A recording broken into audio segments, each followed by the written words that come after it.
A very good afternoon, Ambassador Gopinath Pillai, Excellencies, distinguished guests, ladies and gentlemen. My name is Taisha, and I have the pleasure of being your MC today. Welcome to the inaugural ISAS lecture titled Asia's New Geopolitics, which will be delivered by Mr. Shivshankar Menon, Distinguished Visiting Research Fellow at the Institute of South Asian Studies, NUS, former National Security Advisor to the Prime Minister of India, and former Foreign Secretary of India. To start the proceedings, it is my pleasure to invite Ambassador Gopinath Pillai, Chairman, Institute of South Asian Studies, NUS, and Ambassador at Large, Ministry of Foreign Affairs, Singapore, to deliver the opening remarks. Ambassador, please.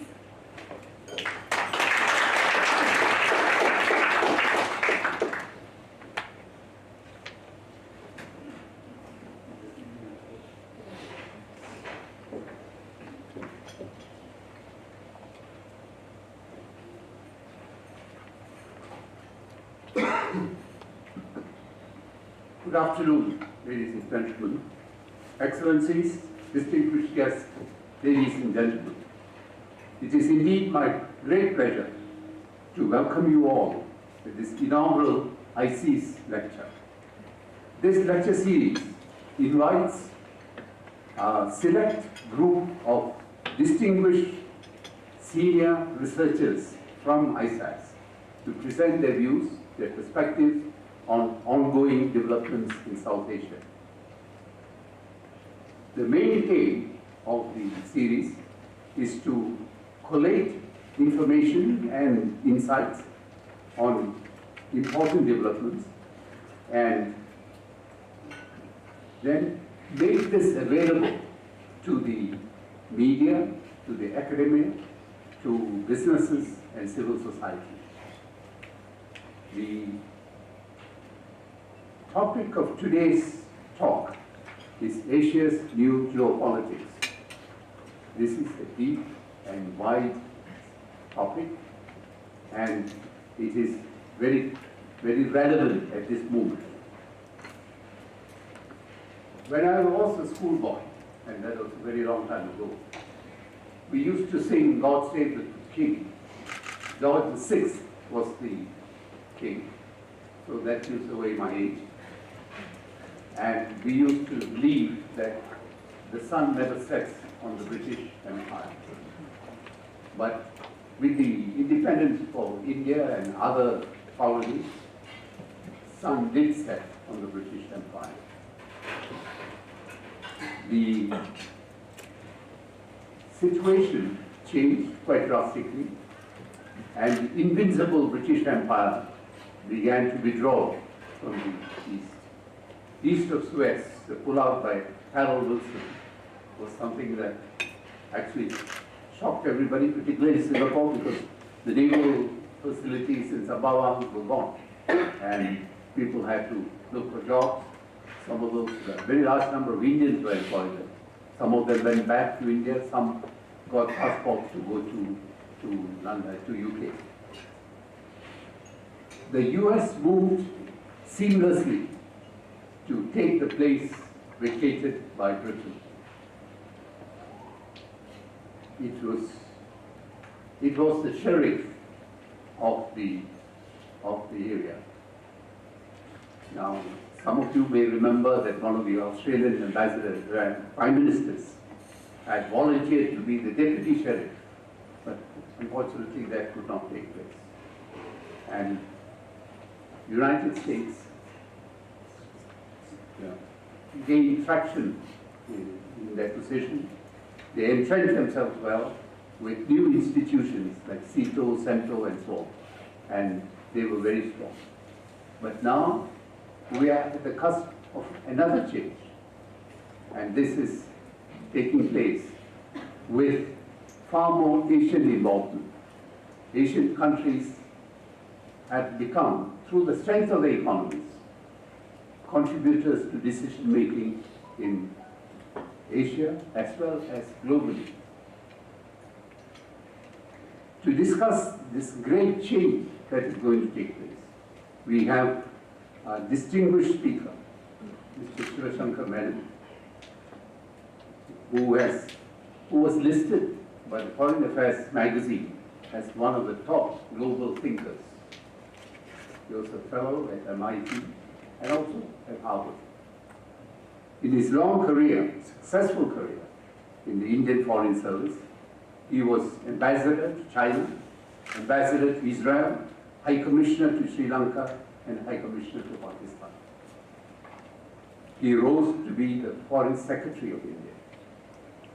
And when he retired from Foreign Service, he was appointed as the National Security Advisor of the Prime Minister of India. He's currently a distinguished fellow at the Brookings Institute in Washington and chairman of the advisory board of the Institute of Chinese Studies in New Delhi. Talking about Chinese studies, Mr. Menon's family has a long linkage with China. The very first Indian ambassador to China after India got its independence was his grandfather. Since then, I'm told that his family in every generation has provided an ambassador to China. So he has got a long association. And it would be very interesting to hear what he has to say. May I suggest that you engage him in a dialogue, in a discussion, to look at what are these changes and what are the implications of these changes, and to understand deeply the new geopolitics of Asia.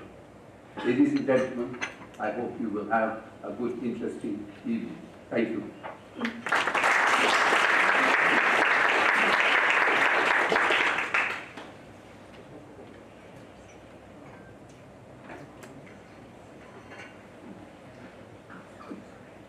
Thank you, Ambassador Pillai.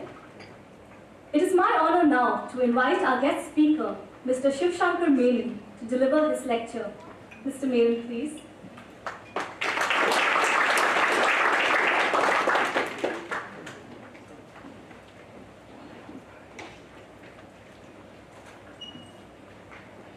Ambassador Pillai,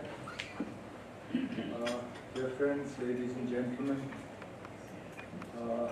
thank you for that very kind introduction. I think the business of being ambassador to China stops with me, because nobody else in the family wants to be a diplomat after having seen us do this for 3 generations.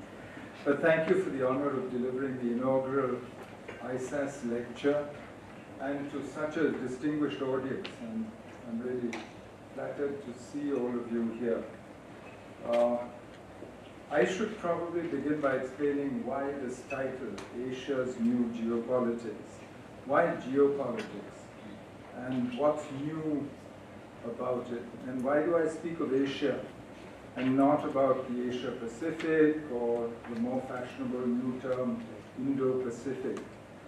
So let me try and answer these questions, and then to try and describe some of the features of what I think is a new era as they appear to me. So why do I speak of geopolitics? The purists will object that, strictly speaking, the term geopolitics means only the influence of geographical facts on international relations, and that's the way Mackinder and Mahan used it. And when they stressed the importance of the Eurasian world island, as Mackinder did, or as Mahan did about the influence of sea power on history. But over time, the meaning of the word geopolitics has extended, and the dictionary now defines it as a study of the influence of such factors as geography, economics, and demography on politics, especially the foreign policy of states. So it's really in that larger sense of the term that I use it. Of course, when you hear people speak of the return of geopolitics, it's quite possible that sometimes they're just using a polysyllabic word to try and describe what is really politics, but more loosely as a synonym for power politics, I think is the way that it's used. For some of us, certainly for those of us in India, geopolitics, power politics have never gone away, even though now people talk of the return of geopolitics. And it's a rather strange conceit that somehow, at the end of the Cold War, history had ended, politics was going to stay the same forever, when everything before had always changed. I mean, that's the one law that is constant.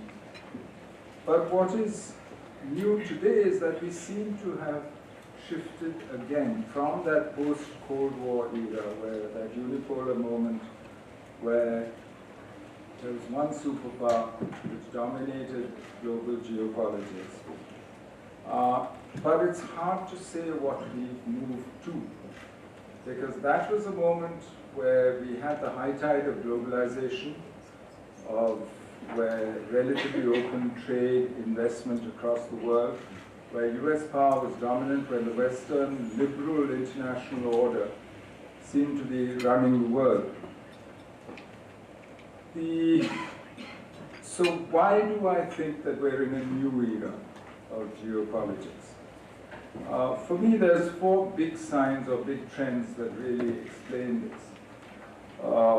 That the balance of power has shifted between states, that politics within states has changed tremendously, that technology and revolutions in the economy, whether it's of energy, manufacturing, have changed what's happening in geopolitics.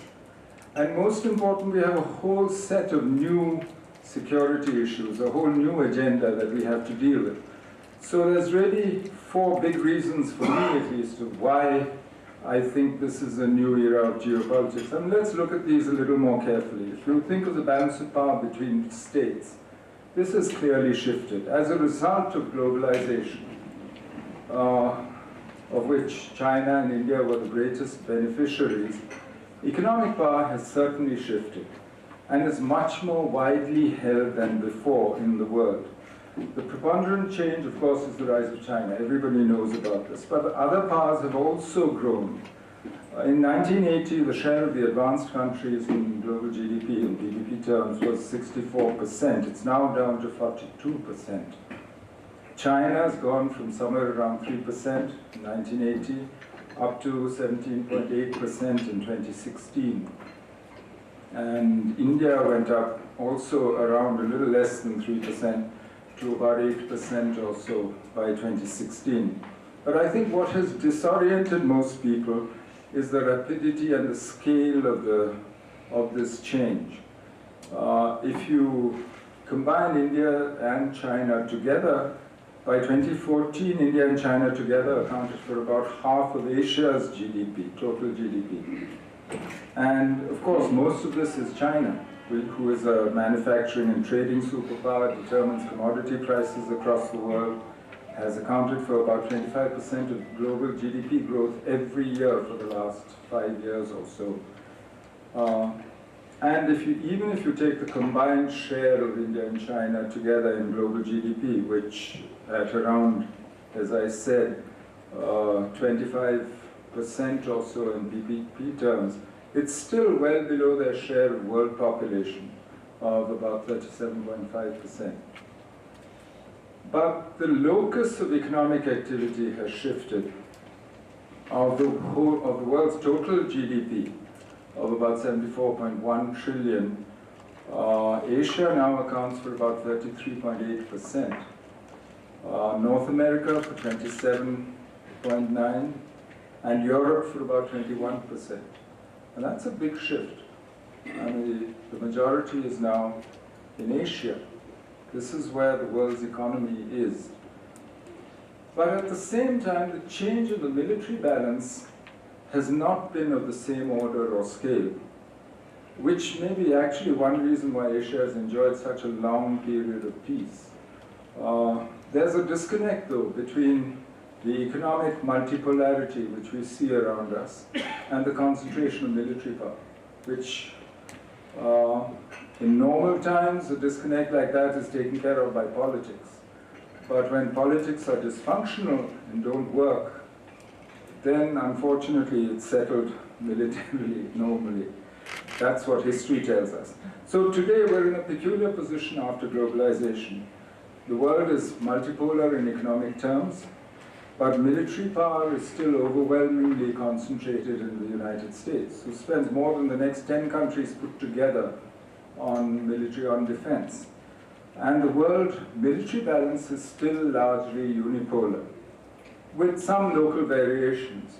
I mean, there might be shifts in, say, Northeast Asia and so on. And this is an anomaly that exists when Western political influence and the will to actually exercise power is erratic, which therefore completely confuses the political calculus. The Trump administration has a transactional approach which has effectively resulted in some disengagement by the US from the world, whether it's the withdrawal from TPP, whether it's the renegotiation of NAFTA, its actual actions on the South China Sea and so on. So it almost looks as though there's an attempt at deglobalization, which I personally think we are far too interconnected for that to succeed. But the fact is that there is fatigue in the US in maintaining the global order or in maintaining balances regionally which keep the peace, which opens political space for other countries, whether it's China, whether it's other regional powers, to pursue their own interests and goals in the international system. At the very least, this has led to a fragmentation of international politics, which is increasingly local and regional, and is no longer conducted within a broad international framework, say of the Cold War, where everything was binary, or immediately after the Cold War, when within the so-called rule-based liberal order. Now you add to this the fact that we've had new domains such as cyber, outer space, which have emerged in the last few years, and that these are being increasingly militarized and contended for. Today the commons in cyberspace, in outer space, even on the high seas, are contested between major powers, and we see this with traditional maritime disputes, territorial disputes back on the agenda after many years. So it's no surprise that states react to this uncertainty caused by the new balance of power and this new political calculus by hedging, by balancing, and by building up their own military and other capabilities. At the same time, domestic politics has been transformed around the world.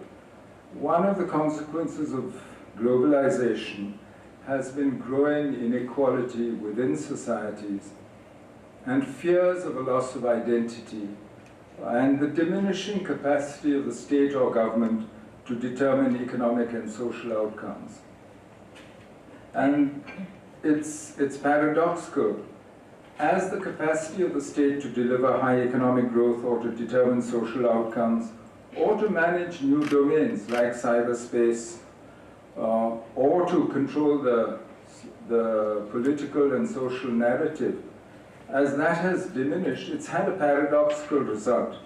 In society after society since 2008, we've seen leaders beginning to promise more and more, to present themselves as strong and capable of creating outcomes, claiming to be outsiders to the existing political establishment, and tapping into popular fears and even sometimes into xenophobia. And in practice, they all seek to centralize power, redefine globalization to suit their own particular interests, and rely on nationalism for their legitimacy. The popular pushback to globalization includes a defense of identity politics that enables that resort to a more aggressive nationalism. Max Weber used to said that legitimacy came from three sources: from personal charisma, from competence, and from the church, or I suppose for most of the world, ideology and religion. These new authoritarian leaders relied on personal charisma and therefore display an extreme sensitivity to criticism.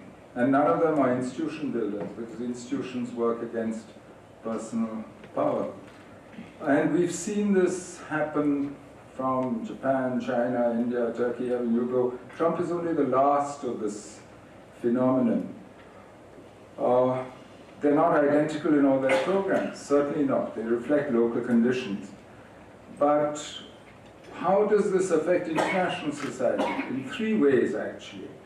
One is the capacity to negotiate, to compromise, to give and take, to bargain, which is essential to diplomacy. That is limited by this ultranationalist mantle that these leaders have to wear. Secondly, foreign policy is now used much more for its domestic political purposes, rather than being judged purely in terms of foreign policy outcomes or its own logic. And foreign policy considerations play second fiddle to how it will play at home. And thirdly, the more the internal pressure, the harder the external line. And we see this happening around, and that dynamic seems to lead to much more assertive policies abroad. The third reason and the third big trend that I mentioned was what technology and economics are doing, revolutionizing security, the economy, and politics. Because the very nature of power and its exercise is changing due to technology. Human ingenuity is devising new uses for technologies, and there are very rapid revolutions in energy, in artificial intelligence, digital manufacturing, ICT. These are really transforming the landscape of politics. I mean, the most commonly analyzed, of course, is the use of force by states, and for the last 30 years we've heard of one revolution in military affairs after another. The actual course of combat has never followed what the theory tells us. But the fact is that people sense this, and we're still groping for a theory which will explain what we see. And all these theories, all of a revolution in military affairs, all of them emphasize asymmetric warfare, the use of small groups and individuals, enabled by the new technologies. Unlike, say, nuclear, energy, outer space, which were the result of big science. They needed big investments, the state was involved in them at every level. And they could therefore be regulated and controlled relatively easy. The new technologies, ICT, AI, and so on, are largely held in private hands. And they are less the result of big science than of individual or small group innovation, and facilitated by government effort, but they're held privately. And therefore, in a sense, much harder to regulate and much more easily available to anyone who wants them, who wants to access them. It doesn't matter whether it's whatever their intent, good or bad. And this is a very different situation from what we are used to. So the ICT revolution, for instance, has empowered small groups and individuals, giving them a reach and a voice and a new domain to use. And the quickest to do so, unfortunately, have been, well, the terrorists and the criminals. Governments are catching up. They're learning fast, and they're using it for their own purposes, but that's now, at least 15 years after that revolution began. And of course, for the terrorists, for the extremists, this is a domain where they can create damage whose psychological effect is much more than the actual kinetic damage that it causes. But the effect really spreads. They use it for recruitment, for propaganda, for their finances as well. And it's a very effective way of blurring the distinction between reality and virtual reality in the minds of those they want to reach. And the most obvious example of that is really the growing capability and significance of non-state actors empowered by these technologies in West Asia, whether it's the rise of Daesh or the IS, or with other small groups. The Muslim Brotherhood, which, for instance, which had spent years in the political wilderness, was able, within a few years of the Arab Spring, to gain political power in Egypt, in Turkey, and was making determined bids in Syria and the Gulf states. that they were stymied by their traditional foes, by the military and Shia groups in Iraq, Syria, was to be expected.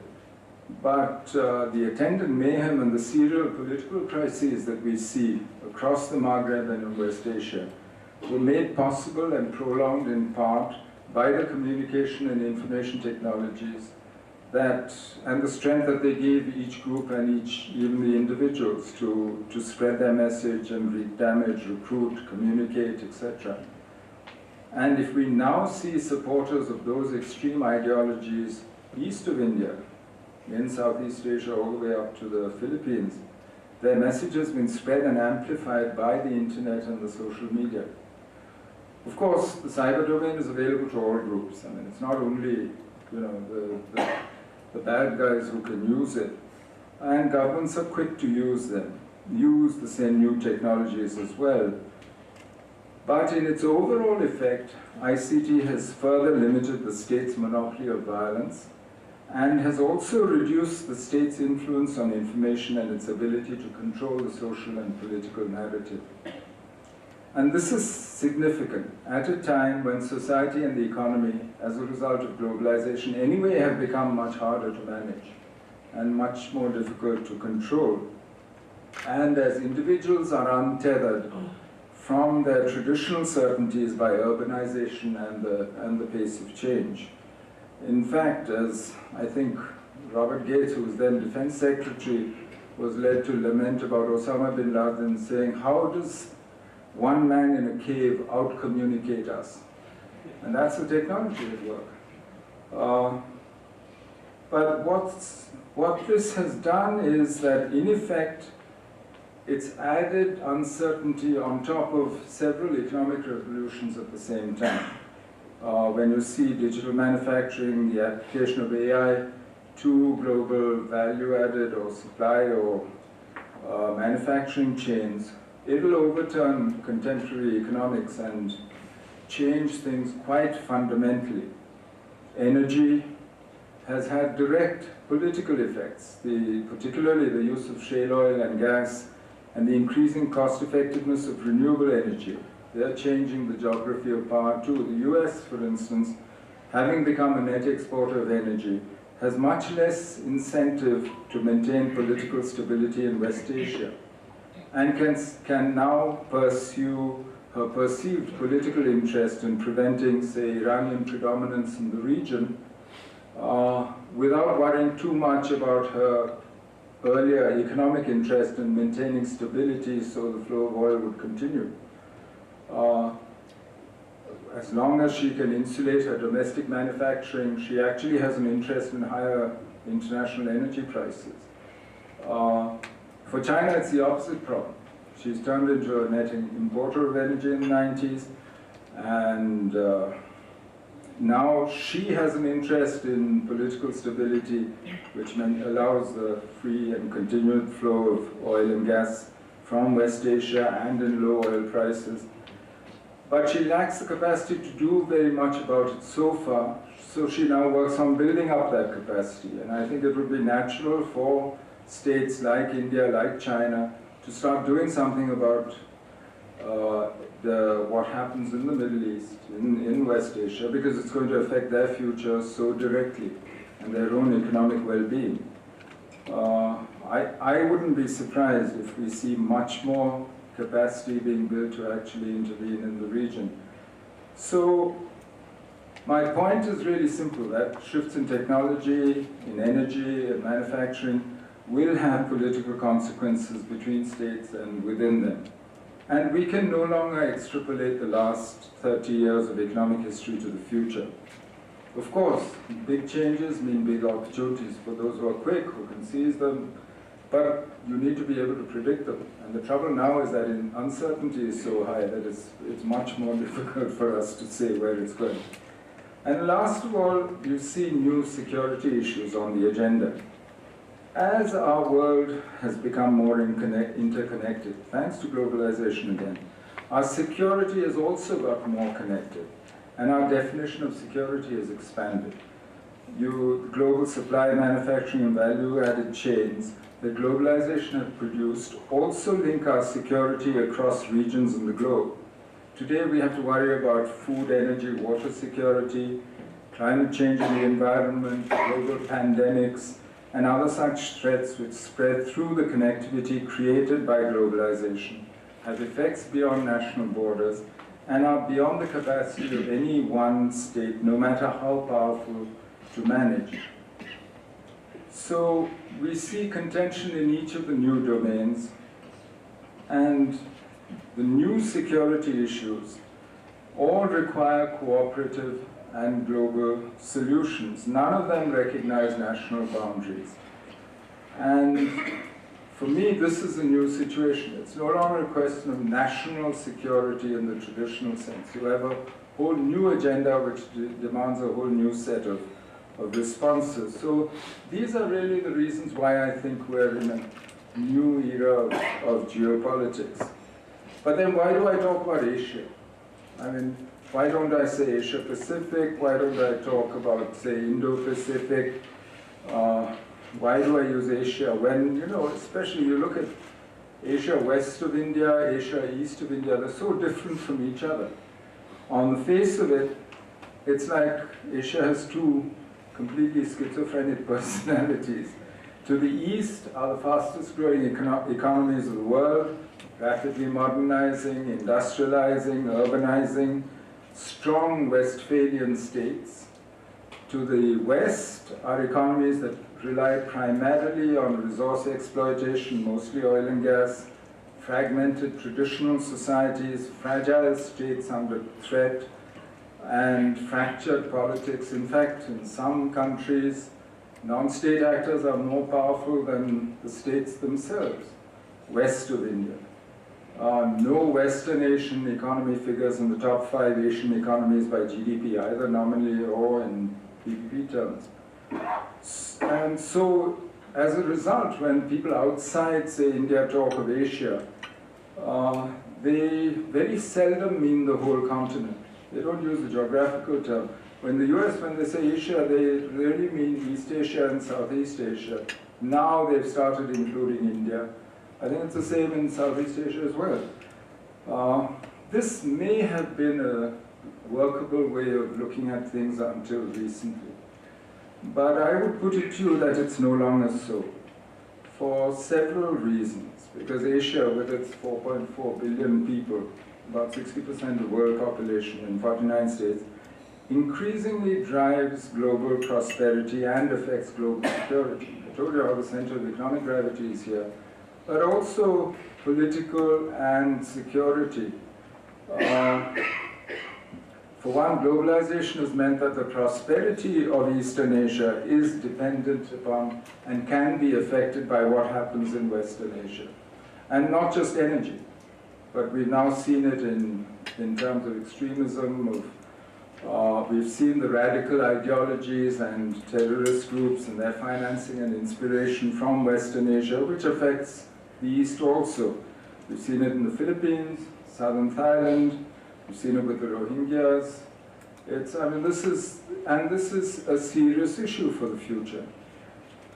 The new security issues that I mentioned, that new agenda, whether it's climate change, environment, energy, etc., all these, they don't recognize any such distinctions, that the East can go its own way and the West goes its own.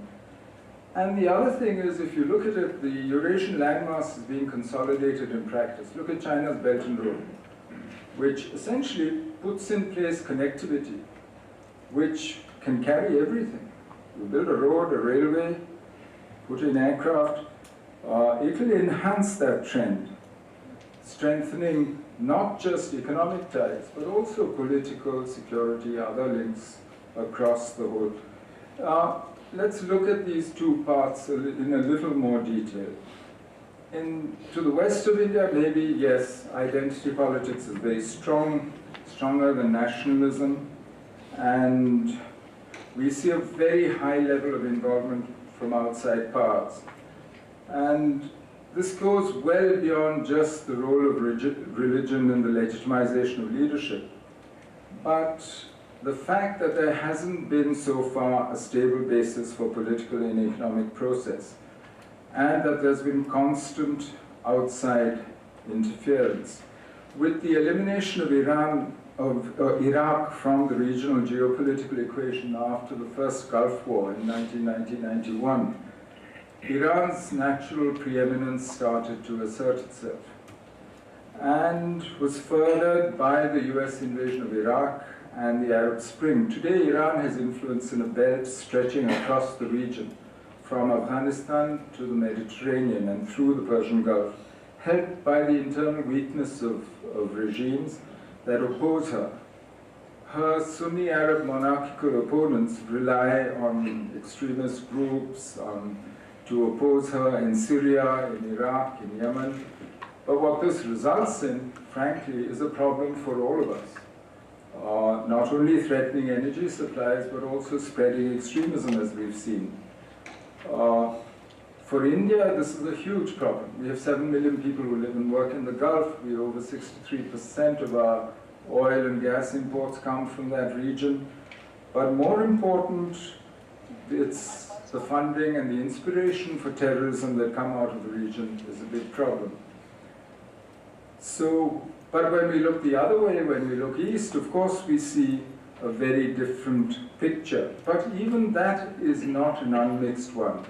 On the one hand, the Asia Pacific has seen the greatest and fastest improvement in human welfare, taking more people out of poverty than ever before in history. And people are living much better than they ever did before. Longer, healthier, better, and more prosperous lives than any generation before them in the Asia Pacific. And yet, at the same time, aspirations have grown, and we now make demands of our leaders that we never made before either, that are higher than ever before. And the governments are much less confident of their futures. And if you look at the way our governments have behaved over the last 20 years, we display all the signs of insecurity in our behavior. In the last 20 years, Asia Pacific has seen the world's greatest, history's greatest arms race ever. If you look at the sheer acquisition of weapons, of course, led by China, yes, double-digit growth in the PLA budget every year for 30 years, but other people not far behind. You've seen naval buildups, and this is part of the problem. A lot of the buildups are really offensive weapons, submarines, missiles, and that's something that countries do when they're not sure of the future, when they feel insecure. The other thing is balancing behavior by all the states in the region. Internal balancing, as I said, in the military buildups, but external balancing. You look at the kinds of defense, security, intelligence relationships that are growing between countries in the region. It's quite amazing. It's a very new phenomenon, but it's a response to some perceived sense of insecurity, some perception of insecurity. Thirdly, disputes, flashpoints are alive again across the whole region. I don't need to tell you about them. Whether it's Korea, whether it's the East China Sea, whether it's South China Sea, we're now hearing threats about Taiwan again after many years. And the consequences of states, of such behavior by the states to enhance their security is actually destabilizing. Because the individual search for security by each state only increases uncertainty in the minds of everybody else, who then do more of the same. So you get into classical security dilemmas across the region, whether it's between China and Japan, China and India, India and Pakistan, China and Vietnam, Saudi Arabia, Iran, Turkey, Israel. Because what happens is actions taken by one side in what they regard as perfectly legitimate self-defense provoke the other to respond with matching or countervailing actions. They see that as a threat. And this sets up a cycle of escalation. Each side thinks all it's doing is maintaining its position and ability to defend itself, but in effect you're reaching higher and higher levels of armament and feeling more and more insecure because you see the reaction, and you start doing something and you're not sure what he's going to do. And each side feels compelled to respond. So Asia now, I mean Eastern Asia now, Asia Pacific now, is actually a very crowded geopolitical space that is changing at historically unprecedented rates and is displaying tremendous signs of insecurity. So when I began by saying that, looking east and west of India, it looks very different. But at the same time, in some ways, east and west are being linked in peculiar ways. These contradictions are the joys of politics, by the way. But as I said, the consolidation of infrastructure, spread of ideology, and in many ways also the shifting nature of domestic politics now actually has started bringing similar problems to bear on both sides. So what do we do in this situation? I don't think anybody has an answer. In fact, I don't think we have an agreed view of what we are seeing. We are groping for ideas and for a new order today. We've lost all the old certainties, but none of us is quite sure where we are or where we're going. It seems to me that the present so-called liberal international order has lost the capacity to deliver security and prosperity in Asia. Today, neither the traditional US-dominated hub-and-spokes alliance system as a provider of security in the Asia-Pacific, nor even a potential China-US G2 can settle or manage issues like, say, North Korea nuclear weapons program, or the consequences of the return of geopolitics, the arms buildup, territorial maritime disputes, flashpoints, South China Sea, for instance. These have a dynamic of their own, and they're not amenable to a settlement that's why we have these problems. If the existing order were capable of dealing with it, and so far at least even the China-US G2, despite all the effort by President Trump with President Xi Jinping, doesn't seem likely to settle the North Korea nuclear issue. Equally at doubt is the present order's ability to continue to provide the public goods, global public goods, such as freedom of navigation on the seas, or to secure cyber and outer space, or to prevent the fragmentation of the world economy. So my summary is that the present order can no longer deliver security in Asia. So it's not surprising that we're groping for ideas, and you hear of new terms like the Indo Pacific, of the Quad, which we tried in 2007-8, which has suddenly woken up again. To me, the term Indo Pacific is a sort of mixed bag. It's, as a description of the security situation, the term is far from satisfactory. Because if you think of it, the Western Pacific is a US lake. The seas near China are enclosed, contested waters. The Indian Ocean is an open geography, which has always been open to everyone, even at its height. Pax Britannica never managed to control all the choke points to the Indian Ocean simultaneously. Might have controlled all of them at one time or the other, but never all of them at the same time. So for me, the concept of the Indo-Pacific is out of touch with reality if it suggests that there's a one-size-fits-all security solution to everything that goes through this area. But it could be useful if we think of it differently. As I've been arguing, security is linked across a much broader region in Asia, and maritime security is certainly indivisible across the oceans girdling Asia. And if the term Indo-Pacific is used to signal consideration of new security issues and a larger architecture in the region from India to the Western Pacific, then it could be useful.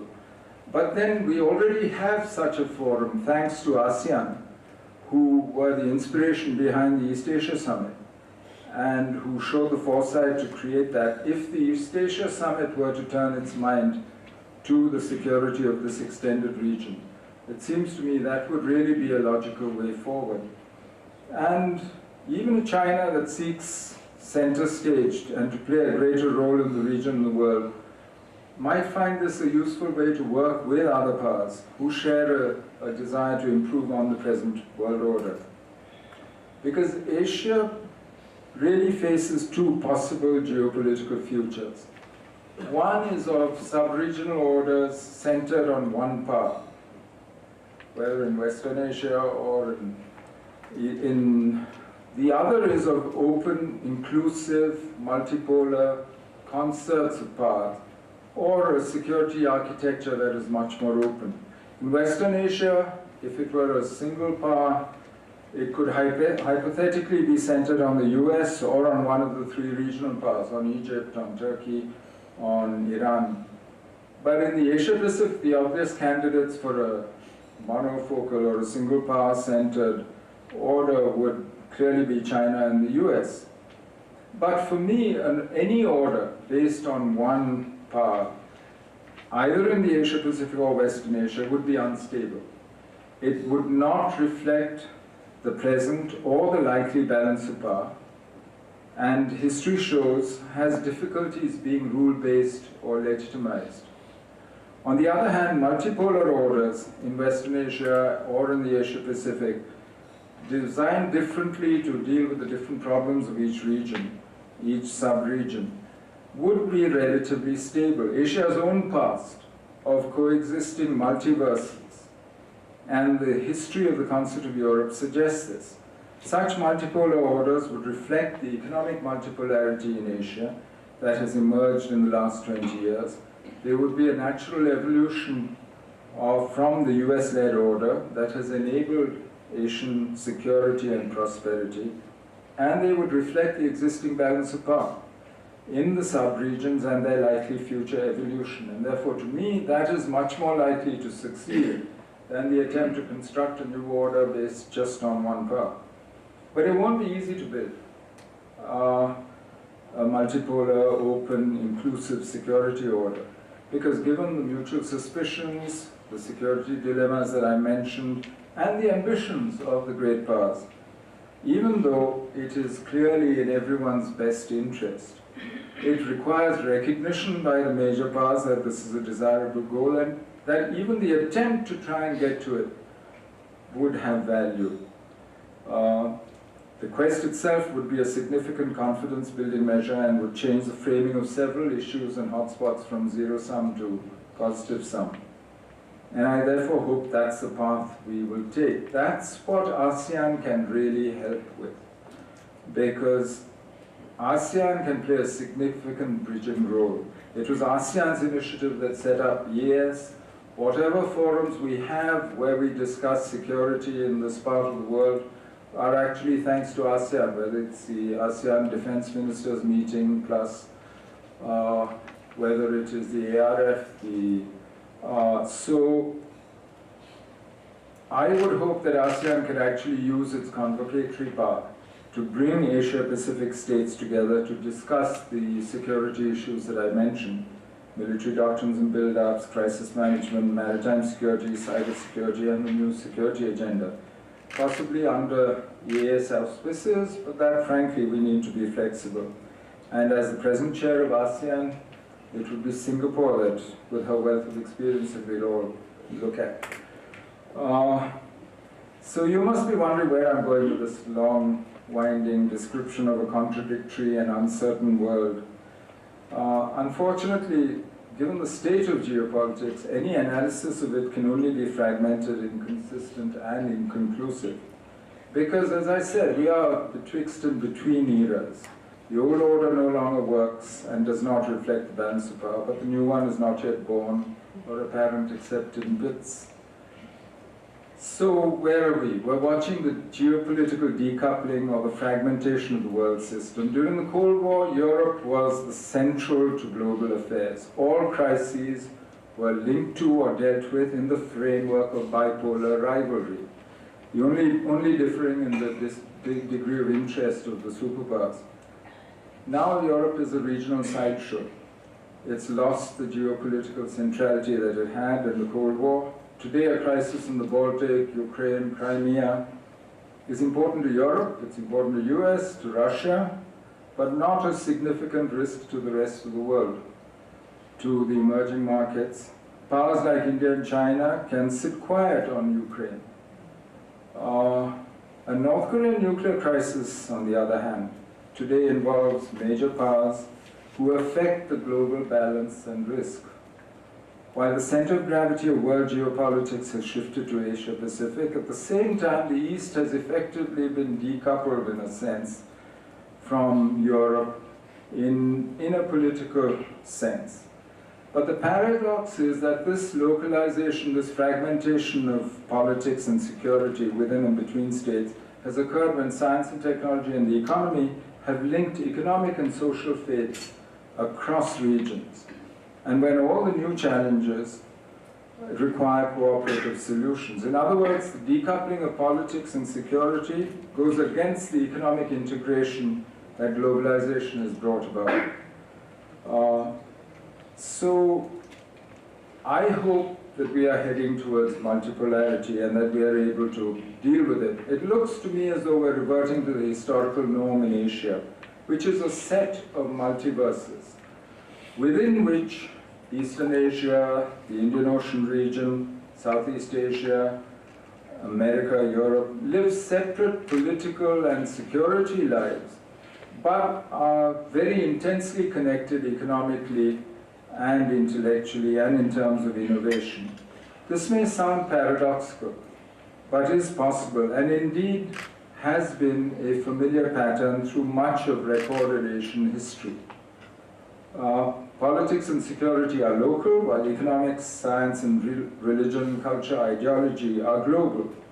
What that means for us and our ability to deal with the issues of the day, well, that needs another whole PhD thesis.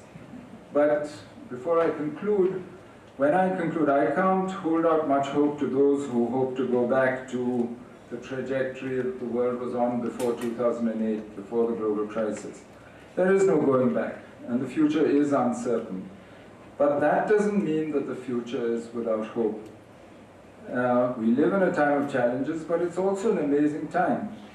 More people live longer, better, healthier, more prosperous lives than at any time in human history. And geopolitical problems ultimately are man-made. So they shouldn't be beyond human ingenuity to solve. And the same technologies whose effects challenge us provide the means to actually deal with those challenges. We've managed to meet every previous challenge in the past. I do hope that we can do so in the future as well. Thank you. Thank you very much.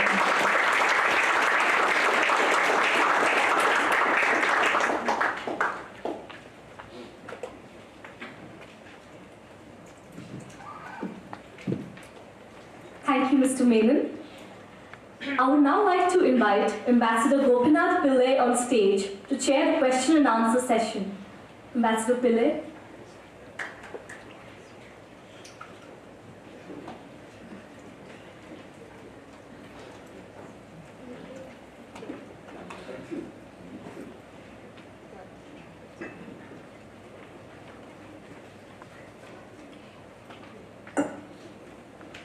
Ladies and gentlemen, I'm sure you will agree that was a fantastic talk.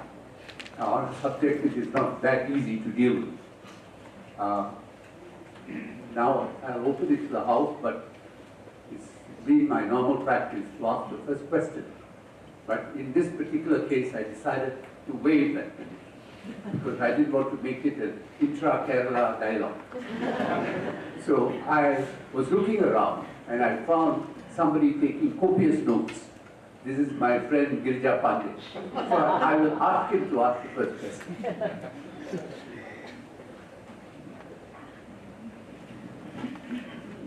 I was actually tweeting, you will see my tweet. I think you painted a great picture of this very difficult stage that we are in Asia Pacific.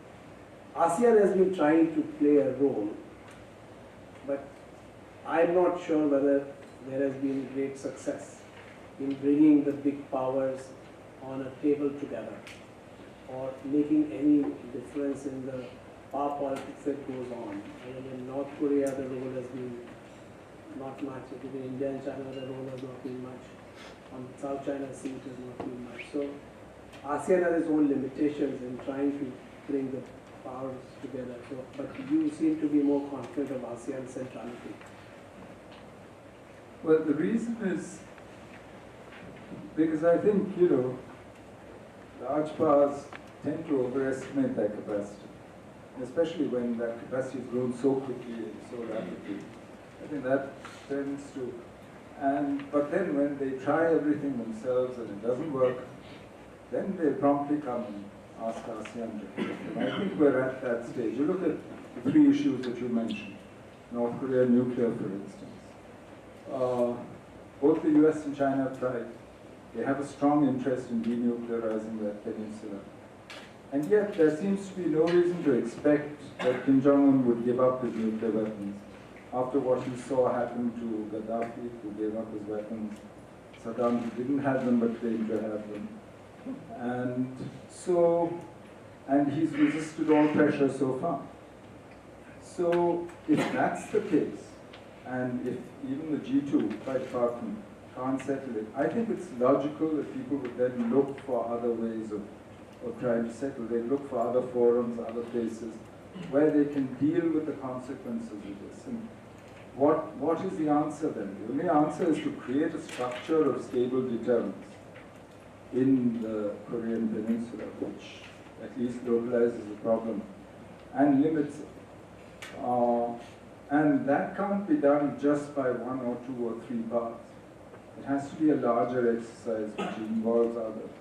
On the India-China issue, frankly, India-China haven't done badly managing their issues. It's not an issue that's about to explode or anything. At least that's not my sense. For 30 years we kept peace, the border is peaceful, nobody's died on that border since 1975. And even that was an accident. No shots have been fired in anger since then.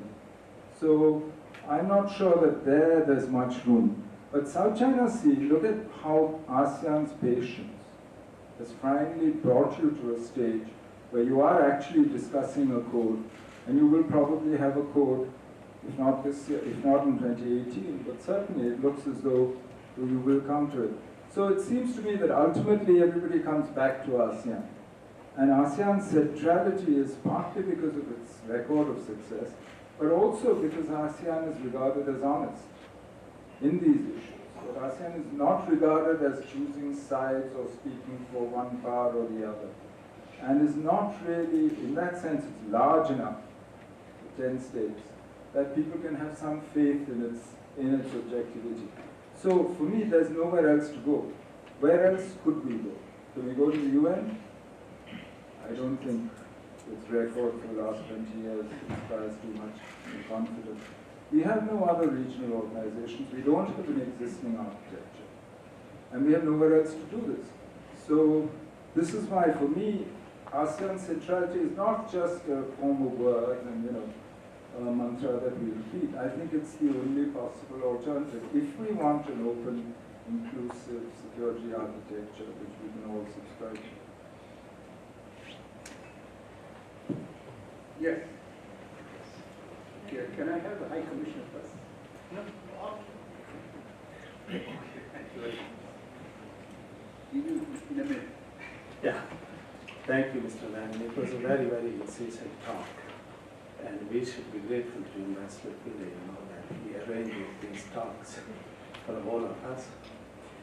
Yes, it's very difficult to bring the changes that are taking place around us into a paradigm, in conformity with a certain paradigm. But in the initial part of your talk, you said that economically the world is already a multipolar world, but militarily it's a unipolar world. I was just thinking, and it's a purely academic observation, that the Russian policies in Ukraine and in Crimea and in the Middle East and in other parts of the world, can't we say that it's already a bipolar world militarily? you know, there's two parts to actually calculating balance, I think. One is capability, which is an objective fact. You can add things up and see how much money they spend, and that part actually suggests that it's very unipolar. The second part is intent. Are you willing to use your power? What are you willing to use it for? That is much harder to calculate when the one superpower that exists, the US, seems to have changed her mind about where she's willing to use power, what purposes she will use it for. I mean, the assumption since the Second World War has been that the US will use her power, her overwhelming power, to maintain global order and to maintain local balances where there is trouble, and therefore keep the peace. And we've had a long peace, actually, in the Asia Pacific, which is what's enabled the kind of prosperity that we see. But is the US still willing to? To go back to the North Korea nuclear question, now that North Korea has demonstrated the capability to hit the continental United States with a missile, would the US be willing to risk San Francisco or New York for Seoul or Tokyo, which is what US extended deterrence means? That's a judgment call. That's not something that, you know, there's no objective measure that today, yes, no.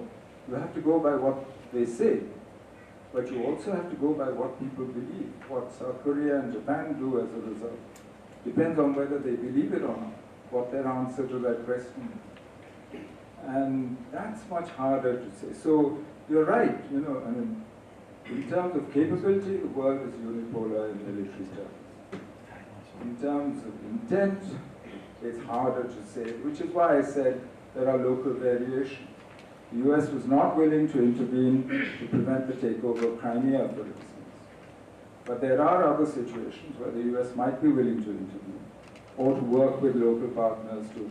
So I think you have to look at the local balances in different places. I think it's a more complicated calculation. Yeah, I'm sorry, I shouldn't have made it sound so simple. You sure? Yes. Okay, my question is on the Sino-Indian rivalry. The thing is that, okay, we all know that the official reason why India is against the China-Pakistan economic corridor is because the door to China is located in this place called Gilgit-Baltistan, you call Pakistan occupied Kashmir. And the United States has also been against this because, you know, in principle they are against the concept of one country dictating this, and they have also expressed concerns about it going through disputed area. So, but the thing is that this is not the reason why India is against China-Pakistan economic corridor. The actual reason is that, I mean, this is probably an excuse of the real reason is that because of the Sino-Indian rivalry within South Asia, because there's a contest to be a hegemonic power within South Asia, and that is the reason why India is actually against the China-Pakistan economic corridor. It's fine for India to have such ambitions to be a hegemonic power in South Asia, but my concern here is that if you look at China and India, on one hand, China has this thing called the checkbook diplomacy. It's able to invest in other countries all over the world, from South America to Southeast Asia, and India does not have this checkbook diplomacy. So, okay, on the other hand, you know, with the Central Asian countries, India has excellent relations with them. And you know, my fear is that India may become geographically isolated if it doesn't join the China-Pakistan economic corridor. You know, the late Prime Minister of Pakistan, Zulfikar Ali Bhutto, wrote in his book, The Myth of Independence, that, you know, there will always be three superpowers in the world: USA, Russia, and China. So the thing is, you know, do you think India can be the fourth one? So I just want to know where do you think India will stand in the next few years in the long run? And you know, sir, if I may, can I ask a second question? Okay, sure, thank you. I have a crisp question or a comment. Don't make long speeches. You have a very grim view of how the world works, which luckily I don't share. If I did, I wouldn't be alive. I don't think it's about hegemony. I mean, it's crazy to think that either India or China could be hegemon in South Asia. And just look at the facts. Yes, we share a periphery. Our periphery is China's periphery. China's periphery is our periphery. But we've lived with each other in that periphery for centuries. This is not a problem. It's not either side seeking hegemony. If you assume that both sides seek hegemony, and that's the basic problem, then why haven't we been fighting a war for the last 30 years? 50 years, actually. And that's not a reasonable assumption to make of what's actually happening there. I see no reason to disbelieve Indian arguments that, look, it's about sovereignty. But it also is because there is Chinese investment in Pakistan-occupied Kashmir. It creates a Chinese stake in a status quo, which from our point of view, is not an acceptable situation. That's the problem. That's part of the problem. It's also a sovereignty issue. No government of India can be seen to be going along. Now, what happens as a consequence? I mean, there's much more to India-China relations than just the China-Pakistan economic corridor. We said much the same thing when the Karakoram Highway was inaugurated in 1979. And we went through the same argument with both Pakistan and with China. But that doesn't mean the end of life. I mean, there's much more that we do. We trade, we talk to each other on other issues, we deal with, you know, whether you look at, there's 14,000 Indian students in China. So I think that view of India-China relations, that sort of binary view that it's all about hegemony and a contest between the two and rivalry, I wouldn't go along with that at all. It's a complicated relationship. It will always have elements of cooperation. It will also have elements of competition. Some competition is good because it makes you do more work. It makes you work better. And it works both ways. I don't see a problem with that. And a little bit of competition in the neighborhood does our neighbors good. If we both go and try and compete and help them.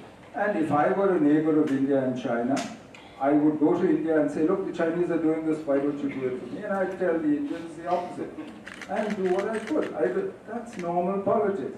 But it doesn't frighten me to the stage that it seems to worry you. Do you think, you asked also, will India be a great power and so on? You know, India has a certain size, weight. It's already, by PPP terms, the third largest economy in the world.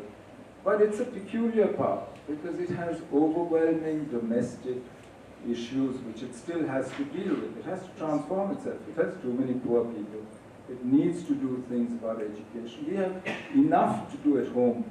So we run a foreign policy that's not about hegemony or status or trying to improve our lot or to get Lebensraum or any of these external things.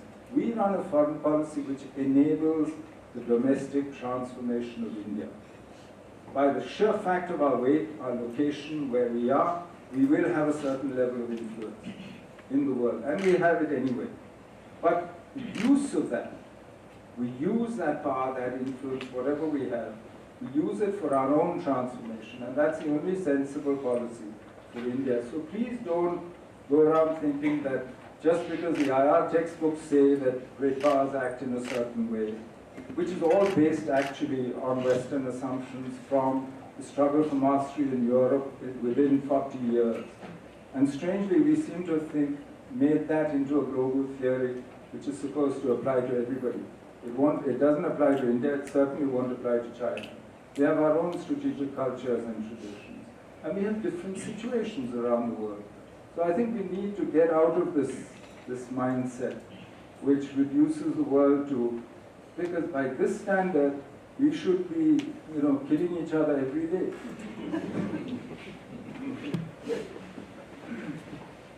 Back up to you. Thank you.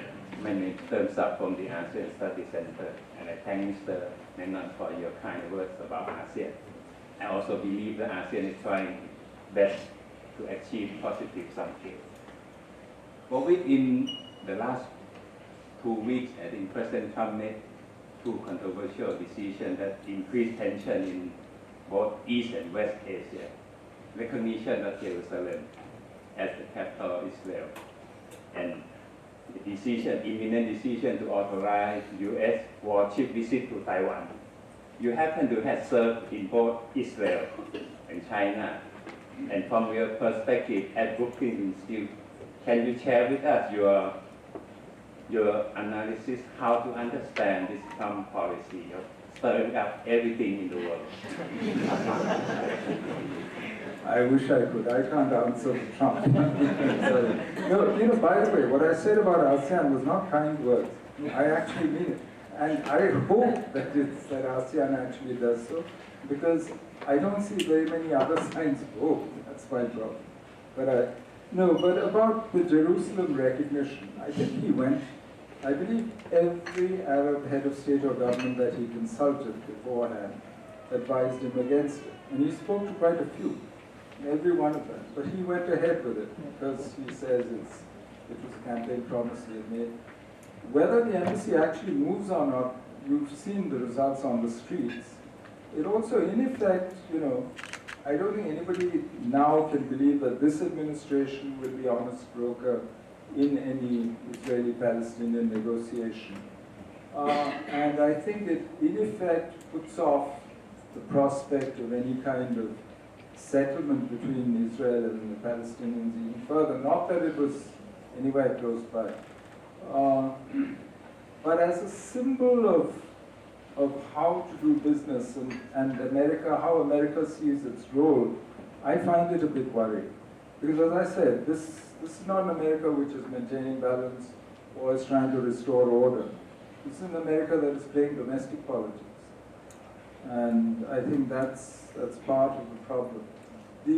On the warship visit, I think they've added a non-binding provision in the defense authorization bill. The administration hasn't announced a date or anything. Of course, China has reacted very quickly.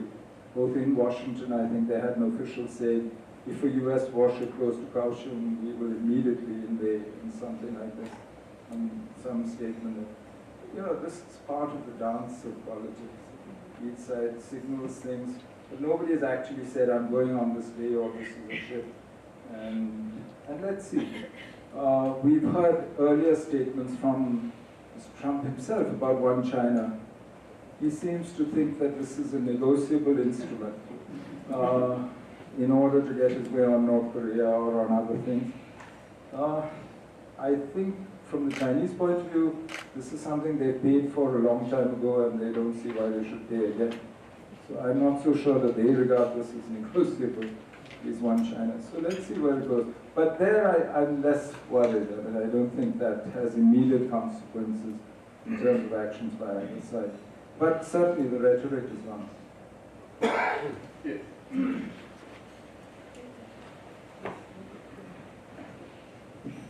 Sir, I'm Sameer. I just wanted to request if you could share some perspective of yours on this South China Sea issue. We see that time and again there are reports in the newspaper that China has built some artificial islands and the size is these many acres and they have military capability in terms of airstrips and housing the missiles. So this becomes a cause of concern that they are changing the status quo, and in perspective from the point of view of International Court of Justice judgment from The Hague on the Scarborough Shoal issue, there are objections. So if you could share something about how best to respond to this artificial islands being built in military capability. Frankly, there's three separate issues here. One is the status, legal status, who owns the territories there, and so the islands and so on. And that's an issue on which nobody agrees. In fact, everybody says we are not commenting on that. And everybody outside the claimants says we're not picking sides on that. So building islands doesn't change that. And that's what the arbitration, permanent arbitration said. Said that whatever you do, building, adding, all this doesn't make a difference and doesn't change the actual status of ownership. It didn't say who owned them. But it said how you could draw the baseline, and it reasserted the principles of the law, of the international law, UNCLOS basically, the UN Convention on the Law of the Sea.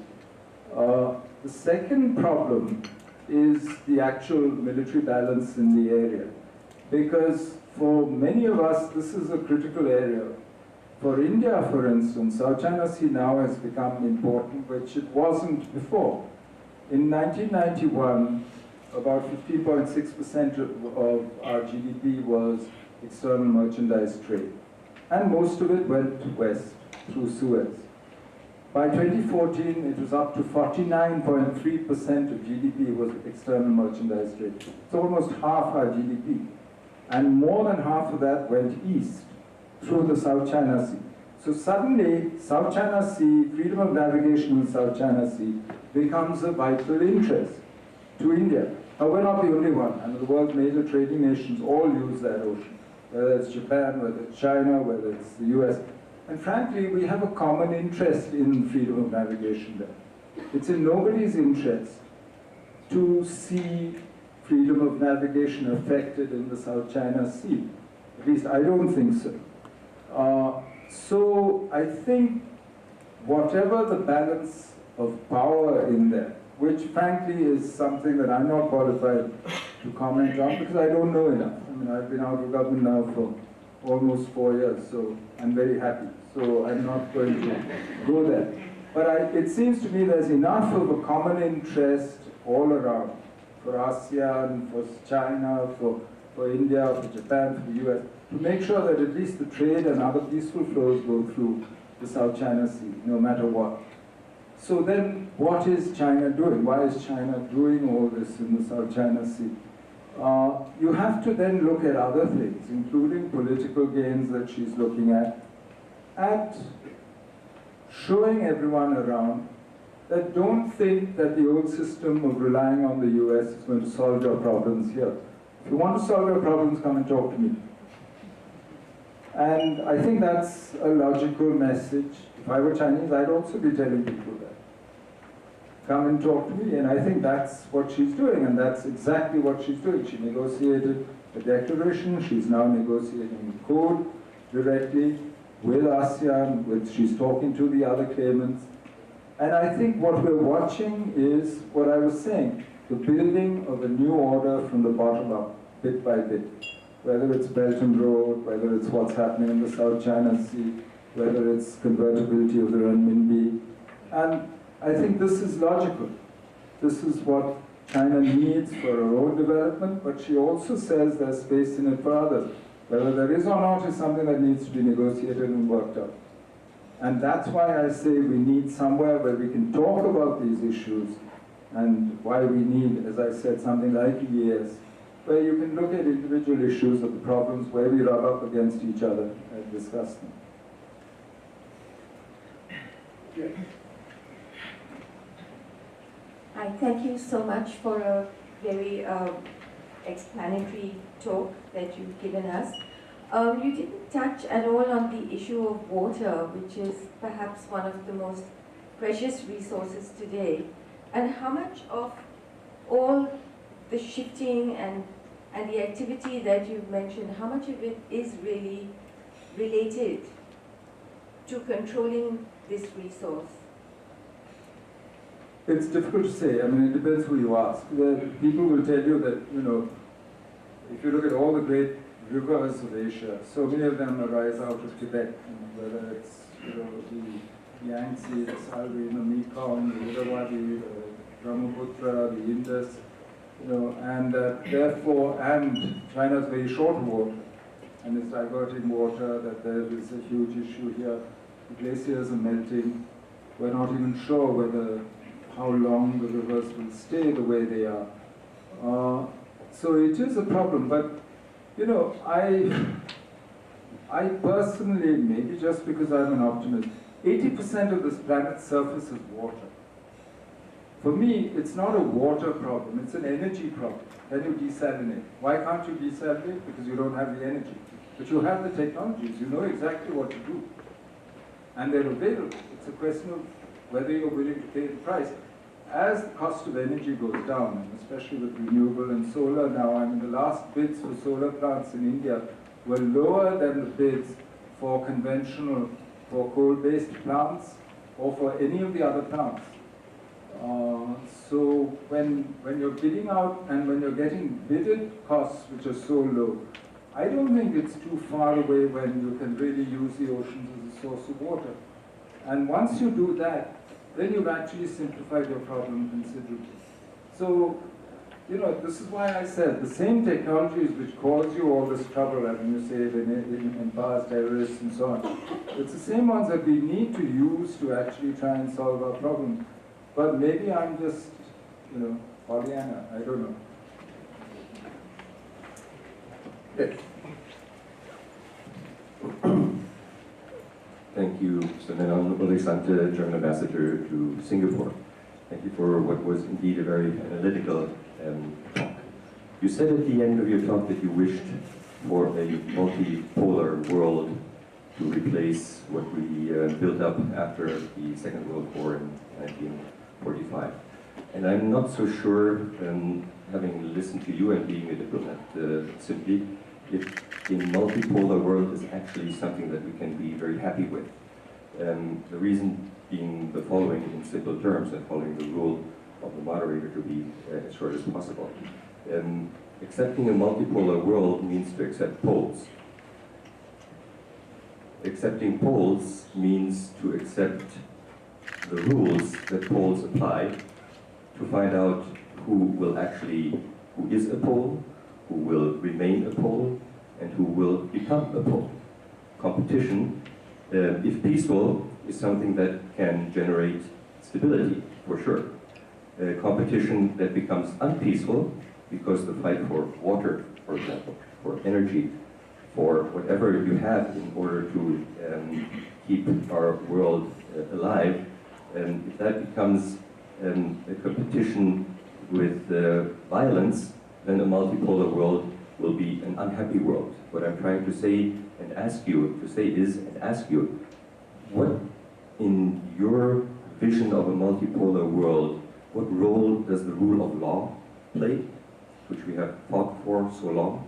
What role do the institutions, or will the institutions play, that represent and guarantee the rule of law and the international legal order in your new vision? And last but not least, what role do the United Nations play in that scheme?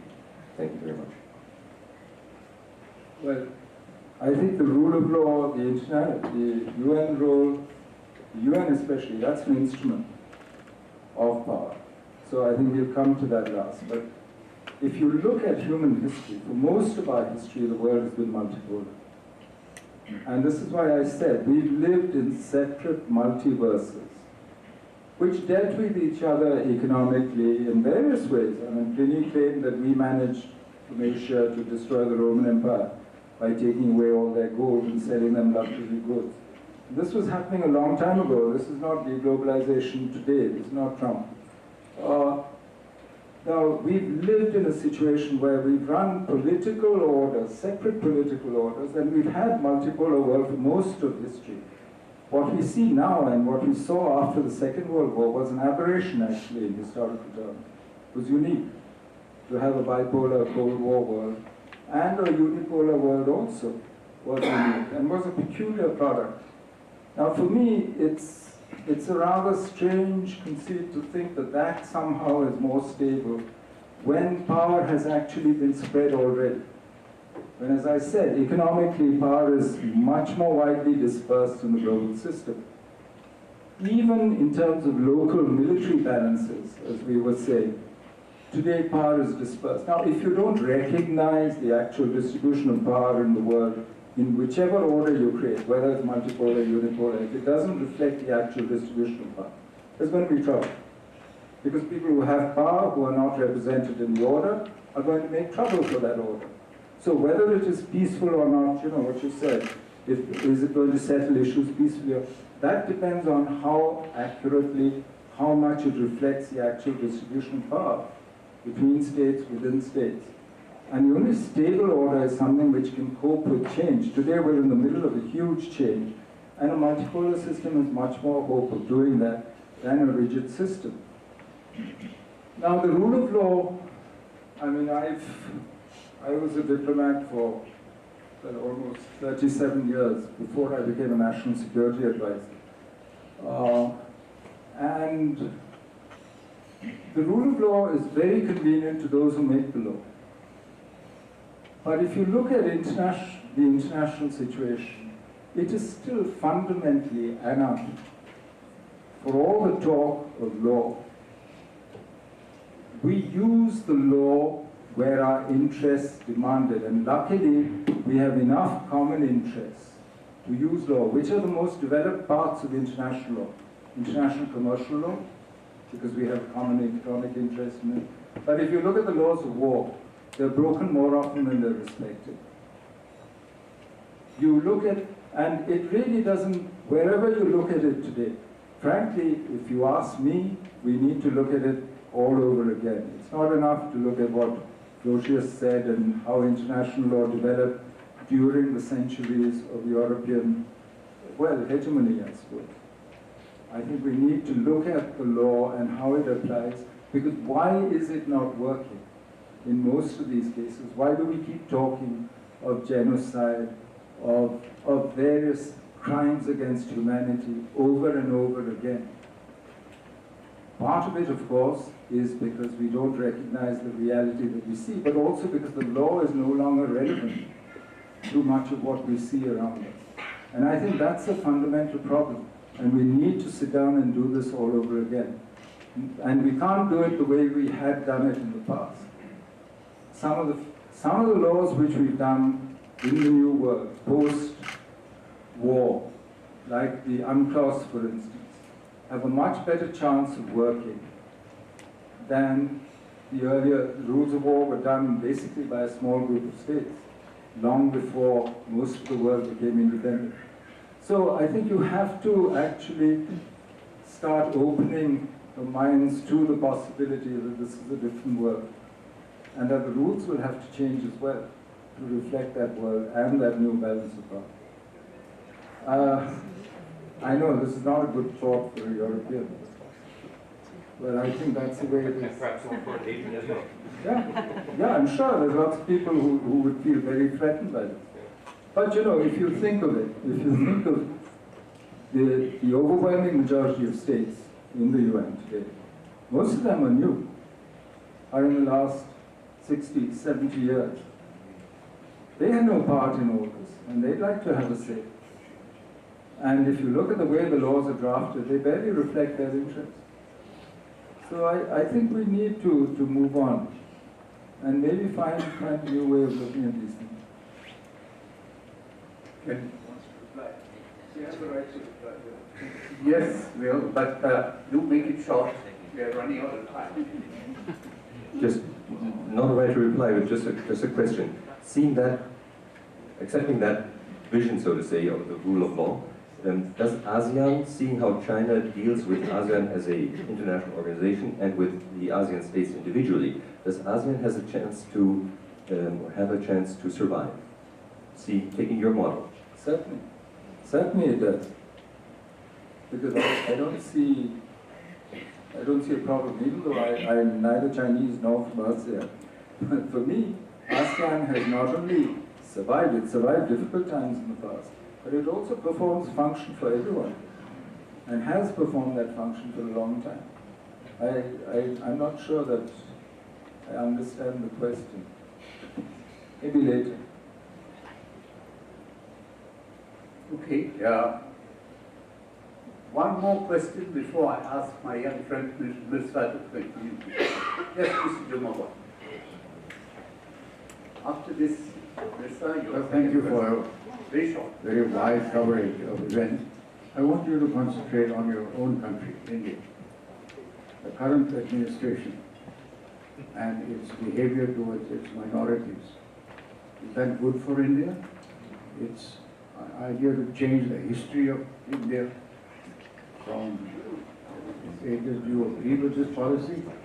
And do you think that this would change if they understand the dangers of this position of bullying its own minorities? Thank you. Well, we're a country where everybody is a minority in India, either by language or by religion or by region or by caste or by, whatever.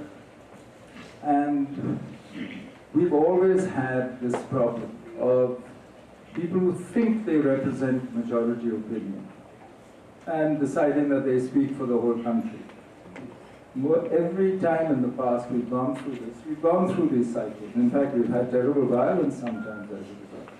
But we've always come back to the center because we are a country of minorities, one way or the other. Ultimately, the only way is to actually run it as a real democracy, where everybody feels he has a say in the outcome. And if he doesn't feel he has a say, he'll turn to violence. So there's not much point in excluding anyone, but over time I think we have managed to slowly find, and you know, the pendulum swings. But it will come back, ultimately back to, I assume, a sane, rational India. And I think if you talk to most Indians, they will tell you, no, we're all Indians. And ultimately we need to carry everybody along. We might not like each other particularly, but we all have to work together. We are all Indian. And certainly when you're outside India and you look at India, you see an Indian, you know he's an Indian. I mean, there's no doubt about, you know, about that. So for me, it's, you know, this is part of the sort of variations from mean that we will get in a polity which is relatively new, and in a polity where actually social change is so fast, is so rapid, where you're really churning socially, that people find it difficult to adjust to the situation that they see around them. So it's ultimately, if we can grow fast enough, provide enough jobs, and people, even today, if you ask everybody in India, do you think you're better off than you were before? Say yes. All the polls also say that if you ask them, are you optimistic about the future, a higher proportion of Indians than most other countries say yes. Now, as long as you can do that, keep the bicycle moving forward, I think you're all right. You'll come back to stability. The problem will be if, on top of your social and other divisions, social, religious, whatever divisions, if you don't manage to do the economics right, that could be problematic. But so far, there isn't any sign of that. Thank you. You have withdrawn your question then? Yeah, I'll take it. Okay, very short. Okay, very short. Okay, actually the question is just on growing extremism in South Asia. You know, recently we saw what happened in Pakistan, where actually the government surrendered to mullahs, and there's also growing extremism in India. One side you want people who run Ram Raj, the other side you want Nizami Mustafa. And the thing is that, firstly, can you explain the phenomenon? Why is this happening? What's the source of this? And are the states doing anything to keep this in control? Thank you. I can't explain it because frankly, I question your premise. It's not as though religious extremism is more today than it was before. There were times when it was terrible in the past. And you think of partition, and you think of the kinds of sentiments that were being expressed then. There are all kinds of periods in between. 67, I remember, you know. But anyway, I don't want to go there. But today, all these things find a voice. One, thanks to social media and so on, and you see them all over the place. Television, you name it. Secondly, they're all politicized. They're all used for political purposes. I mean, you're seeing the increasing politicization of every one of these religions. You're now seeing militant Buddhism, militant Hinduism, militant Islam, political Islam as it were. All of them claim to speak for everybody who belongs to that religion. They don't. Certainly not in Hinduism, not in Islam, when I lived in Pakistan, and certainly not in Buddhism. But this is part of the problem that I was talking about the changes within states which these new technologies and so on have brought about. And it gives them the appearance of being much more powerful than they actually are.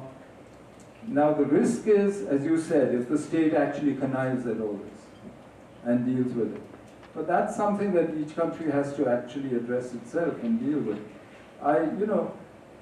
Whether, what happens within Pakistan, ultimately the Pakistanis will have to deal with that. And, High Commissioner knows, these are not easy issues to deal with, especially when you have fundamental issues of, is the state's purpose to obey God's will as defined by whoever? Or is that a separate personal matter, and is your citizenship primary, as it is in a secular state? And that's the answer that we in India at least have given so far. So those are problems which, frankly, within a polity, it's not so easy to settle. And in India, I think we have a basic understanding, and as I said earlier, because we are a nation of minorities in various ways, we will keep coming back to an open system which is democratic, which gives everybody the feeling of having some say in decisions. Not that they'll always get their way, but they must feel that they have a say. And as more and more people get included in the political process, get socially empowered, you will see more and more noise in the system. And it won't look neat, but that's what's happening right now. Thank you. I have to bring this session to a close. But before I do that, I first want to thank Mr. Menon for inaugurating our new series of lectures with this wonderful presentation. And his question and answer session was outstanding. I thank you very much. I want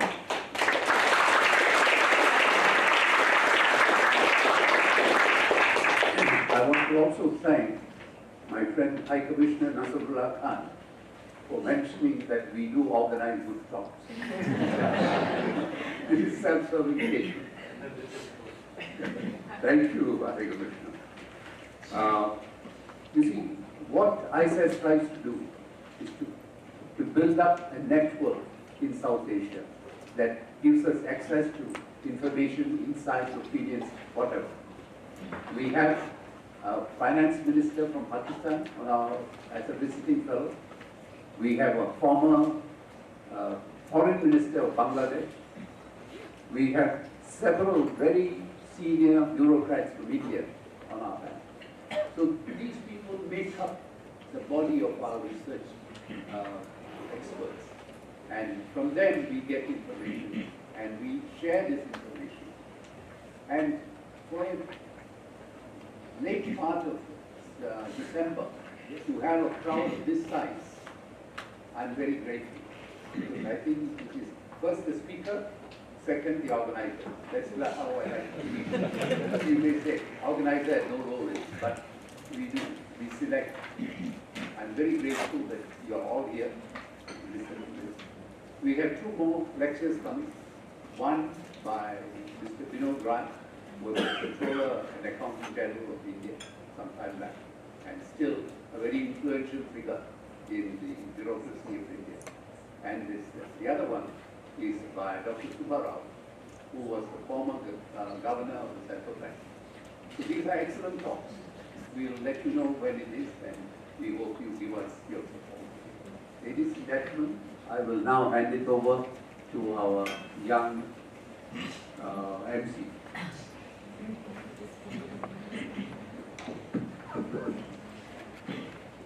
Thank you, Mr. Menon and Ambassador Pillai. With that, we have come to the end of the inaugural ISAS lecture. As Ambassador Pillai mentioned, we have lined up 2 more ISAS lectures in the next 2 months. In January 2018, we will have Mr. Vinod Rai, Distinguished Visiting Research Fellow at ISAS and 11th Comptroller and Auditor General of India, speaking on the Indian Civil Service. Dr. Duvuri Subbarao, also Distinguished Visiting Research Fellow at ISAS and former Governor of the Reserve Bank of India, will present on India in a Globalizing World in February 2018. We will send the details to you in due time. We look forward to seeing you at these lectures and future ISAS events. Thank you for your participation today. Last but not the least, from all of us at ISAS, have a wonderful Christmas and a Happy New Year. Thank you. I think there is some chai outside. So we hope you will join us for the chai.